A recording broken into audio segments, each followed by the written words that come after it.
C'est un théâtre qui est, c'est la famille. Donc, notamment, je vous conseille Les Poupées Persanes, qui se joue à Paris depuis la semaine dernière, au Bélier Parisien cette fois-ci, qui est un spectacle merveilleux. Puis j'en ai vu plein, évidemment, et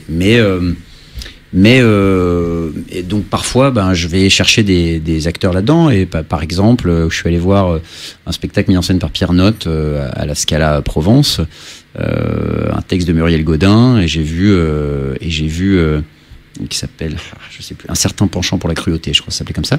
Et dans le spectacle, moi à ce moment-là j'étais en recherche de 3 acteurs en alternance pour Intramuros, et dans le spectacle il y avait littéralement les 3 profils d'acteurs que je cherchais. Donc à la sortie, je leur ai dit venez, si ça vous intéresse, on se fait une lecture. Et donc on a fait ça à Avignon, et je les ai embauchés tous les 3, et ils vont commencer dans Intramuros là le mois prochain. Formidable. Donc souvent je les trouve dans une pièce, et sinon je demande un peu autour de moi, est-ce que tu connais un acteur de 45 ans, grand, avec ce type de profil, ou ce type de voix, ou ce type de physique que je recherche, et on va me conseiller des gens. Le critère numéro 1, c'est qu'il soit sympa, c'est que ce soit une bonne personne de troupe, un bon camarade. Et puis, c'est important, si vous devez faire du chemin ensemble, vaut mieux qu'il soit sympa, effectivement. Ouais, et puis c'est même pas pour moi, c'est pour le reste de l'équipe. Oui, pour toute la troupe, bien sûr. Parce que je sais que moi, je vais amener moi c'est bien gentil, une fois que j'ai choisi l'acteur et qu'il a répété et qu'il commence à jouer, mon rôle est fini, je vais plus avoir de rapport avec lui. En revanche, pour la troupe qui est déjà en train de jouer, forcément, ça va être autre chose. C'est quoi pour vous un enfant du off ? Un enfant du off, c'est ce que je suis déjà. C'est quelqu'un qui a vraiment découvert tout son univers artistique dans le off. Je dis pas que...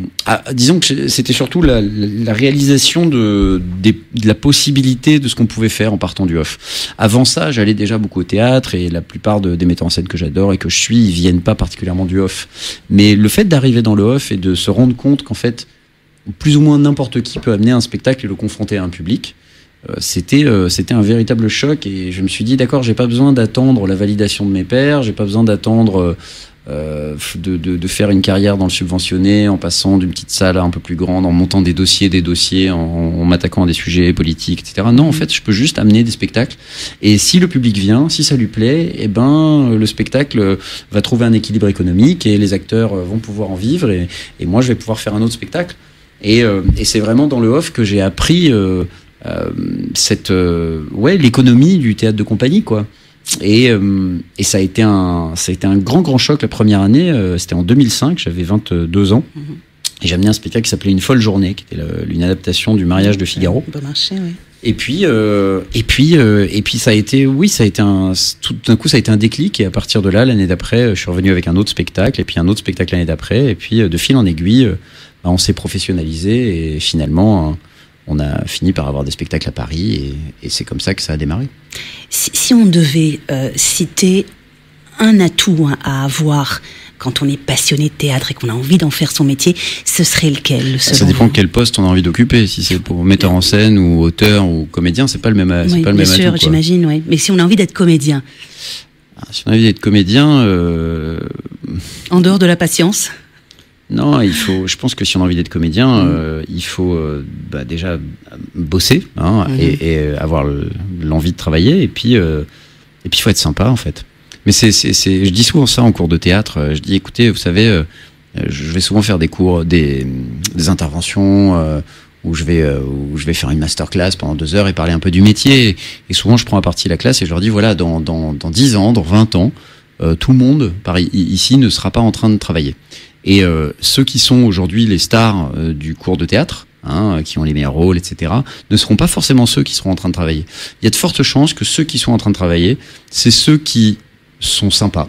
C'est-à-dire qu'ils sont vraiment capables de s'intégrer à un groupe, d'avoir un bon esprit de troupe, d'être des bons camarades, et ceux qui sont bosseurs, et qui sont capables de se remettre en question, et qui vont arriver à l'heure, et qui vont avoir appris le texte, et qui vont apporter des idées, et qui vont mêler ces 2 qualités principales, parce que en fait si cette idée extrêmement fausse que pour être acteur, il faut être un peu branlos et fumer des clopes et critiquer le travail des autres, ben malheureusement, c'est pas comme ça que ça se passe en fait. On peut croire que pour sortir du lot, il faut être un peu méprisant ou méchant ou acerbe, mais c'est pas vrai. Au fond, quand je regarde aujourd'hui ceux qui travaillent le plus, moi je vois parmi mes acteurs ceux qui vont le plus faire d'autres spectacles, bah, c'est ceux qui donnent envie à des metteurs en scène de travailler avec eux. Et même moi, quand je suis intéressé par un acteur et que je me renseigne un peu, un acteur que je connais pas, et que je vais appeler des metteurs en scène avec qui il ou elle a travaillé, je vais dire alors comment il est dans le travail, et les metteurs en scène vont me dire soit oulala compliqué.